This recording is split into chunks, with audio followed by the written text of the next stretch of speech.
অরুণা বৌমা, তোমাদের কালে তো রান্নার গ্যাস এসে গেছে, আমাদের সময় তো কয়লাও কষ্ট করে জোগাড় করতে হতো, আর কাঠের জন্য দূরে জঙ্গলে যেতে হতো। আচ্ছা বাবা, তাহলে তোমাকেও যেতে হতো?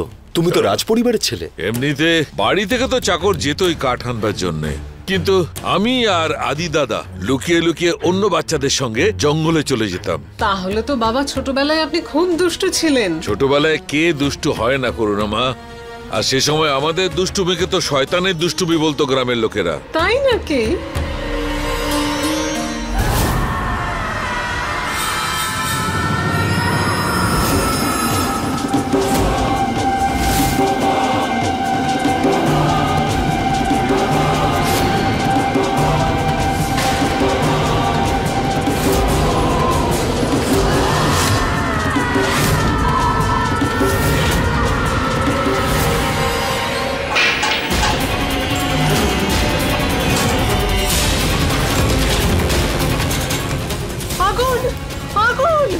ভগবান,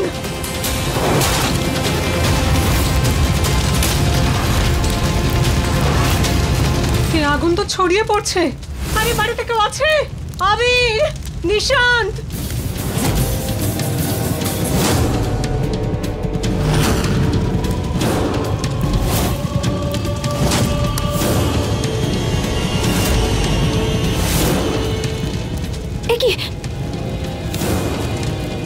আগুন। ডাক্তার ম্যাডাম, আমি এক্ষুনি আসছি। এসব কি হচ্ছেটা কি কিছুই বুঝতে পারছি না।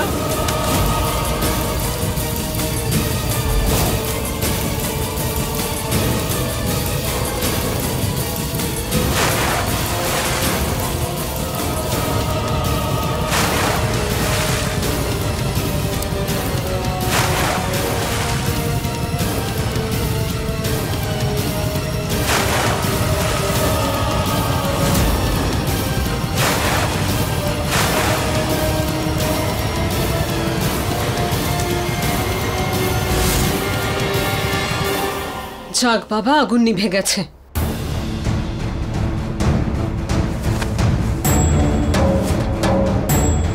বাবা, আপনি ঠিক আছেন তো?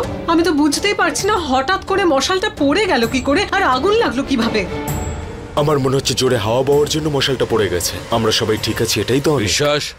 আজ কোন তিথি? কেন, কি হয়েছে? আজকে তো অমাবস্যা। অমাবস্যা? আমার ধারণা ঠিকই, এই পরিবারের ওপর অভিশাপ আছে এই তিথির অমাবস্যাটায়। প্রত্যেক বছর এখানে কোনো না কোনো সমস্যা আসে। এই তিথিতে বহু বছর আগে আমাদের পরিবার একটা অভিশাপ পেয়েছিল, সেই জন্য আমাদের ওপর এত সমস্যা আসে, বিশেষ করে পরিবারের বড় ছেলের ওপর। আমার বড় ছেলে নিশান বাবার পিতা, ও এই দিনে এই পৃথিবী ছেড়ে চলে গিয়েছিল। প্রত্যেক জন্মে একটা অভিশাপ আছে। যদি বংশের প্রত্যেক প্রজন্মে এই অভিশাপ থাকে, তাহলে এখন এই পরিবারের সবচেয়ে বড় ছেলে আবির, ওর জীবনের সংশয় আছে। কিন্তু ঠাকুরদা মশাই, এই সংকট নিবারণের কোনো উপায় আছে নিশ্চয়ই? পুজো বা যজ্ঞ? হ্যাঁ, একটা উপায় আছে। বলুন না বাবা, কি সেটা? আমাকে যা কিছু করতে হবে আমি সব করব। এই অভিশাপ থেকে মুক্তি পাওয়া এত সহজ নয় করুণা বৌমা। যে প্রকৃত ভালোবাসে সেই আমাদের সবাইকে বাঁচাতে পারে। মানে হচ্ছে, দুজন ভালোবাসার মানুষ যারা বিবাহ বন্ধনে আবদ্ধ, তারাই এর উপায় বার করতে পারবে। ওই অষ্টধাতু দিয়ে তৈরি মা জগদম্বার মূর্তি এই বাড়িতে পুনরায় স্থাপন করতে হবে। ওই মূর্তি পুনঃস্থাপন হলেই আমাদের পরিবারে শান্তি আসবে। পুনঃস্থাপন করতে হবে? ঠাকুরদা মশাই, এই মূর্তিও কি আগেও এখানে ছিল? হ্যাঁ বিধি বৌমা, যবে থেকে এই মূর্তি এখান থেকে গেছে তখন থেকে এই বিপদ আমাদের পরিবারের ওপর। কিন্তু এই মূর্তি এখান থেকে গেল কি করে, আর কেন? না বিধি বৌমা, ওই ব্যাপারটা মনের মধ্যে এলেও ভয় করে। শুধু এটুকু মনে করো যে সেটা কালো ছায়া ছিল, যা ওই মূর্তিটাকে নিয়ে গেছে। মূর্তির ব্যাপারটা হচ্ছে, এই সময় ওই মূর্তিটা যেখানে আছে ওখানে এখন খুব ঘন জঙ্গল হয়ে গেছে, আর ওই জঙ্গল এখান থেকে বহু দূরে। ওই জঙ্গলটা পার হওয়াও সহজ হবে না। অনেকদিন আগে যখন মূর্তিটা এখান থেকে চলে গেছিল, তবে থেকেই এই অভিশাপ আমাদের উপর শুরু হয়েছিল। তারপর ওই মূর্তিটাকে কেউ এখানে ফিরিয়ে আনতে পারেনি। আদি দাদা আর ভানু দিদি সত্যি প্রেমিক ছিলেন, কিন্তু তারা বিয়ের বন্ধনে আবদ্ধ হননি। নয়তো ওরা নিশ্চিত এই পরিবারকে অভিশাপ থেকে মুক্তি দিত। জানি না কবে এই অভিশাপ থেকে আমরা মুক্তি পাব। বলছি বাবা, আমার তো মনে হয় যে আবির আর বিধির তো বিয়ে হয়ে গেছে, তাই আমার মনে হয় যে ওই মূর্তিটাকে আনার জন্য আর এই পরিবারকে অভিশাপ থেকে মুক্ত করার জন্য আবির আর বিধিরই যাওয়া কিন্তু উচিত। কুমার, বিশ্বাসের কথায় যুক্তি আছে। বিধি বৌমা তো ভানু দিদির প্রতিচ্ছবি, আর আবির বাবাও আদি দাদার দ্বিতীয় রূপ। যদি এটাই আপনার ঠিক মনে হয় তাহলে তাই করব। মা, আমার পরিবারকে অভিশাপ থেকে মুক্তি দিয়ে দাও। আর তুমি তো জানোই যে সাহেব বাবুর জীবনে সব থেকে বড় সংকট হলো মেম সাহেব। এবার আমাকেই কিছু করতে হবে। বড় বিধি বৌমা, যাবে তো ওই মূর্তি আনতে? হ্যাঁ ঠাকুরদা মশাই, আমি আর না বলি কি করে? বেঁচে থাকো। তবে ঠিক আছে, যাও, গিয়ে আবিরকে বলে দাও যে কাল সকালে ওকে তোমার সঙ্গে যেতে হবে মূর্তি আনতে। হ্যাঁ ঠাকুরদা মশাই।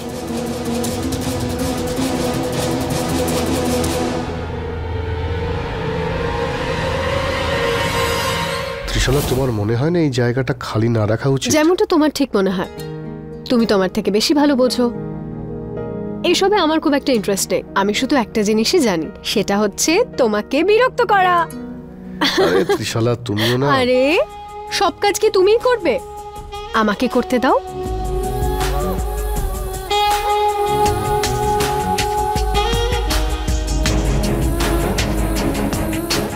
আইসক্রিমকে সম্মান দেওয়ার জন্য তাকে হাত দিয়ে নয়, ঠোঁট দিয়ে স্পর্শ করতে হয়। একটু রোম্যান্স তো আমাদের জীবনে চলেই, তাই না আবির?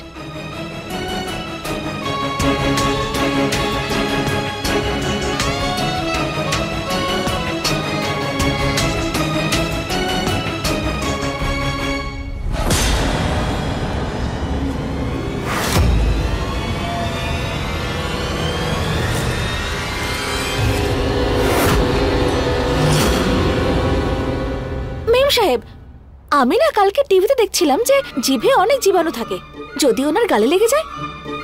আরে ওটা ছাড়ুন, আপনি জোক দেখেছেন কখনো? What joke? আরে জোক, যেটা শরীরে আটকে রক্ত চুষে খায়, তার কথাই বলছি। আমাদের গ্রামের পুকুরে না অনেক পাওয়া যায়। এইসব জিনিস তোমাদের গ্রামেই থাকে হয়তো, এখানে নয়। না না মেম সাহেব, প্রাসাদেও পাওয়া যায়। আপনার বিশ্বাস হচ্ছে না? জানা আয়নায় কি দেখে নিন।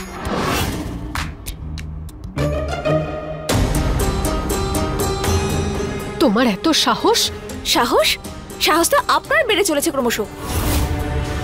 সারাদিন আমার স্বামীর সঙ্গে একেবারে চিপকে থাকেন। আরে দেখি সাহেববাবু, আমি পরিষ্কার করে দিচ্ছি।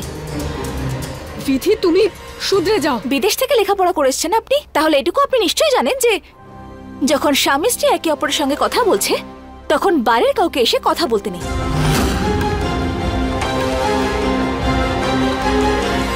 সাহেববাবু, কালকে আমি ওই পোখরানের কাছে যে জঙ্গলটা আছে ওখানে যেতে চাই, মায়ের মূর্তি নেওয়ার জন্য। আমরা ওখানে কেন যাব? আমি যাব না ওখানে, তাও তোমার সঙ্গে।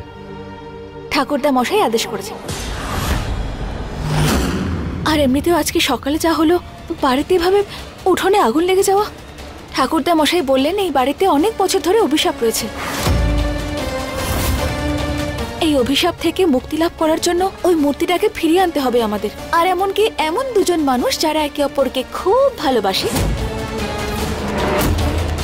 তাদেরই ওই মূর্তি নিয়ে এসে বাড়িতে পুনঃস্থাপন করতে হবে। সেই জন্যই ঠাকুরদা মশাই এই কাজটার জন্য আপনাকে আর আমাকে যেতে বলেছেন।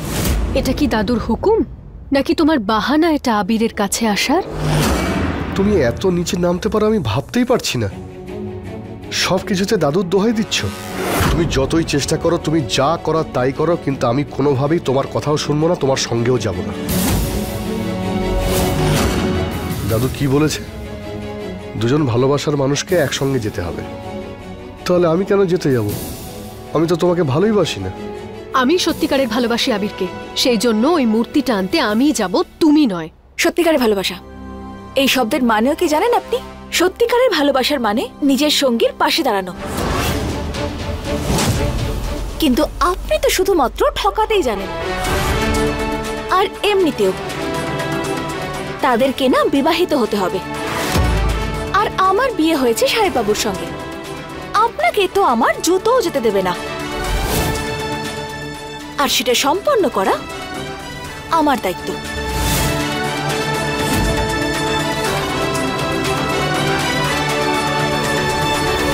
এই অশিক্ষিত মেয়েটা নিজেকে একটু বেশি চালাক ভাবছে আবির।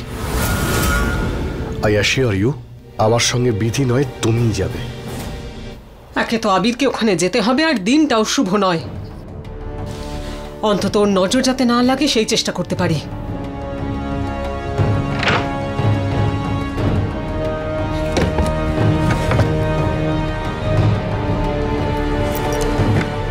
দিদি, শোনায় না দিদি? কেন চিৎকার করছো তুমি? আরে কি করব, এখানে রাখা কোনো জিনিস আমি খুঁজে পাই না। আবিরের জন্য নজর কাটানোর জিনিস রেখেছিলাম, পাচ্ছি না। এখানে ছিল কিন্তু এখন পাচ্ছি না। যদি এখানেই ছিল তো এখানেই তো থাকবে। সরো, আমি দেখছি। জানি না লোকজন এই ঘরটাকে কি ভাবে। এমন ভাবে যেন এটা ধর্মশালা। যখন ইচ্ছে তখনই কেউ চলে আসে। কখনো চাকর বাকর আসে, কখনো নিশান্ত আসে। কি যে করে এখানে কে জানে। কি নিশান্ত? তোমার মনে হয় যে আমার ছেলে তোমার জিনিস চুরি করতে আসবে এই ঘরে? আমি সেটা কখন বললাম? ওই যে ইনজেকশনের ঘটনাটা ঘটলো সেই জন্য আমি। কিন্তু আপনি এত ওভার রিঅ্যাক্ট কেন করছেন? আমারই তো ভুল হয়েছে, তাই না দিদি? যে এতদিন কিছু বলিনি, আর এখন যদি কিছু আমি বলি তো তোমার ওভার রিঅ্যাকশন মনে হচ্ছে। একটা ছোট ব্যাপার নিয়ে বেশি ভাবছেন। না দিদি, করছি না। আজকে কথা বলতেই হবে, আর আজ আমি বলবো, তুমি শুনবে। তোমার কি মনে হয় দিদি যে নিশান্ত আবিরকে ছোট দেখানোর জন্য এত জঘন্য কাজ করবে? কিন্তু তোমার মনে রাখা উচিত, আবির যদি জেল থেকে বেরিয়ে বাড়িতে আয়েশ করে থাকে সেটা নিশান্তের জন্যই করতে পারছে। তো ভালো হবে আমার ছেলের নাম সবকিছুতে যেন না নেওয়া হয়। আমি খুব ভালো মতো জানি নিশান্ত কি করেছে আবিরের জন্য। আমার কোনো ইচ্ছাই নেই আপনার ছেলের নামে দোষ দেওয়ার। যাক, পেয়েছি। এক্ষুনি গিয়ে আবিরকে দিচ্ছি। তুমি এটা। কতটা স্বার্থপর দিদি! তুমি শুধু আবিরের কথাই ভাবছো। হয়তো তুমি ভুলে যাচ্ছ বিপদ শুধু আবিরের নয়, নিশান্তের ওপরও রয়েছে এবং পুরো পরিবারের ওপর রয়েছে। আমার ছেলের চিন্তা একবারও তোমার মনে আসেনি? ভুলে আপনি যাচ্ছেন। বিপদটা এই পরিবারের সবার ওপর নয়, শুধু এই বংশের সবচেয়ে বড় ছেলের ওপর, মানে আমার ছেলে আবিরের ওপর। আপনার ছেলে নিশান্তের ওপর তো নয়। কি হয়েছে? নিশান্ত কি এই পরিবারের ছেলে নয়? নিশান্ত এই পরিবারের সবচেয়ে বড় ছেলে নয়? তুমি ভুলে যাচ্ছ দিদি, নিশান্তের শরীরে এই পরিবারের রক্ত বইছে। তাতে তোমার কি এসে যায় দিদি? তুমি তো অন্যের অধিকার ছিনিয়ে নেওয়াতে ওস্তাদ। যেভাবে তুমি আমার হাড় ছিনিয়ে নিয়েছো, সেইভাবেই নিশান্তের অধিকার ছিনিয়ে নিচ্ছ। চুপ করে যান, কারণ একটা কথাও আমি আর শুনবো না। তুমি এবারে চুপ করো দিদি। করুণা দিদি, এবার তুমি চুপ করো, কারণ তুমি যদি বলো তাহলে এই পরিবারের ইতিহাস খুলে যাবে। তোমার এই ভুল ভাল কথা শোনার জন্য সময় আমার নেই। আমার ছেলের আমাকে প্রয়োজন। আমি আবিরের কাছে যাচ্ছি।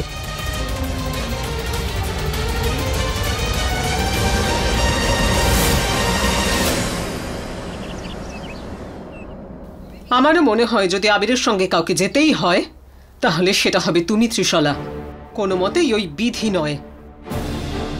দেখো, আমার মনে হয় এটাই সঠিক সময় বাবাকে বোঝানোর যে যদি তোমার জন্য কেউ তৈরি হয় তাহলে সেটা ত্রিশলা,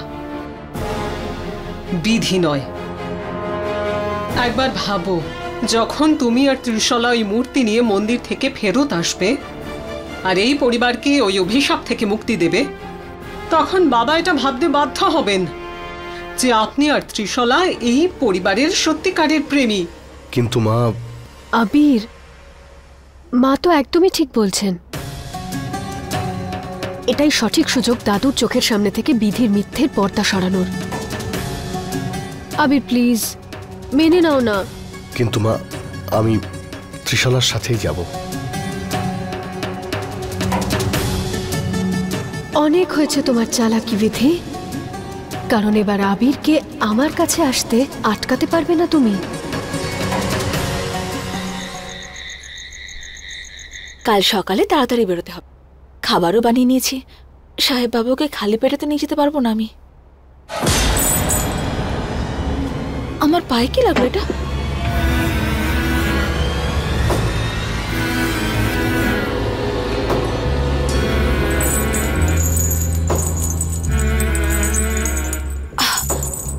এই কি শিকল, এটা এখানে কি করে এলো?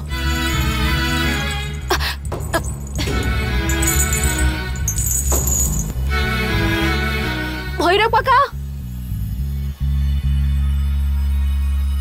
ভৈরব কাকা, ভৈরব কাকা।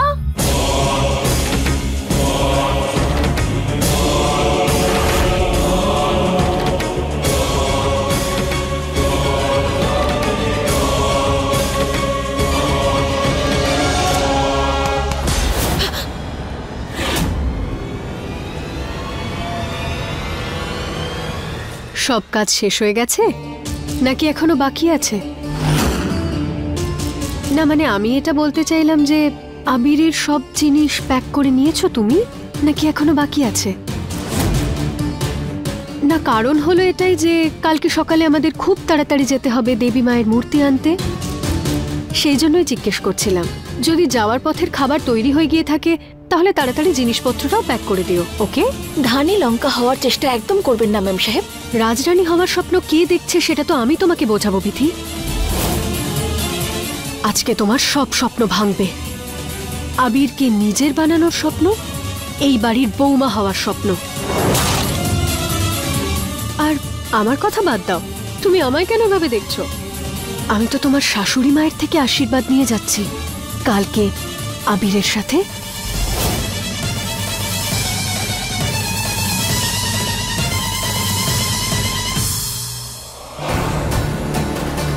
যাক, এসব বাদ দাও, আবিরের কিছু এক্সট্রা জামা প্যাক করে দিও। তুমি জানো তো রাস্তাটা কতটা লম্বা? এবার তুমি ভাবো, জঙ্গলের লম্বা রাস্তা, নির্ঝুম পথ, আবির আর আমি, সবকিছুই হতে পারে। আমার তো ভেবেই খুব লজ্জা করছে।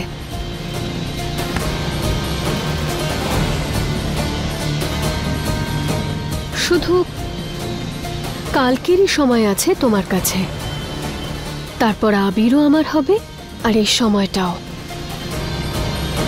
টিকটক টিকটক, জিনিসপত্র প্যাক করে দিও।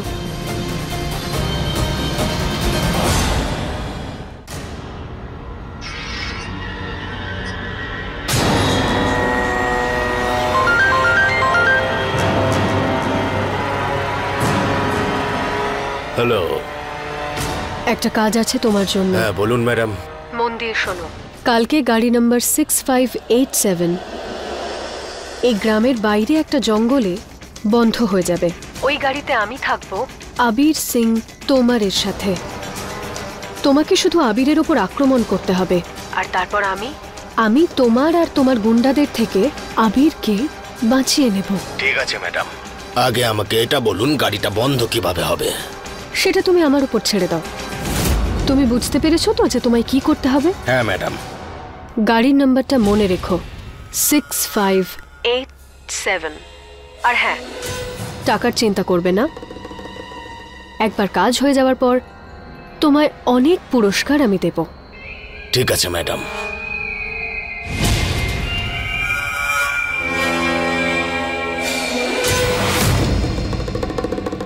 যাক, এই কাজটাও হয়ে গেল। এইবার কালকে শুধুমাত্র দেবী মায়ের মূর্তি নিয়ে আসা নয়, বরং আবিরের প্রাণ বাঁচিয়ে আমি আবির আর দাদু দুজনের চোখেই ভালো হব।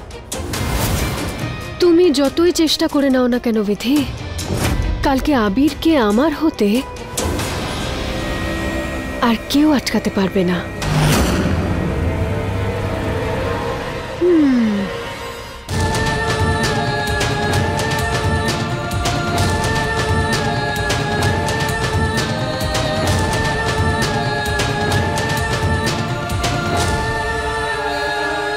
শিকলগুলো কোথায় গেল? এখানে তো ছিল। ম্যাডাম, আপনি কি আমায় ডেকেছেন? ভৈরব কাকা, ওই টেবিলের নিচে শিকল ছিল, আমি পেয়েছিলাম। কোথায় সেগুলো? শিকল? কিসের কথা বলছেন? এখানে তো কিছুই নেই ম্যাডাম। আপনার নিশ্চয়ই কিছু একটা ভুল হয়েছে। আচ্ছা ম্যাডাম, ঠাকুরদার ওষুধ খাওয়ার সময় হয়ে গেছে, আমি বরং দিয়ে আসি। ঠিক আছে। ঠিক আছে।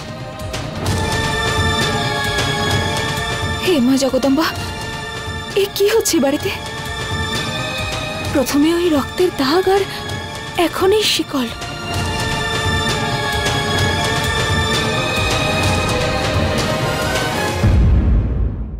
अपने पसंदीदा शो के फुल एपिसोड देखने के लिए अभी डाउनलोड करें दंगल प्ले ऐप।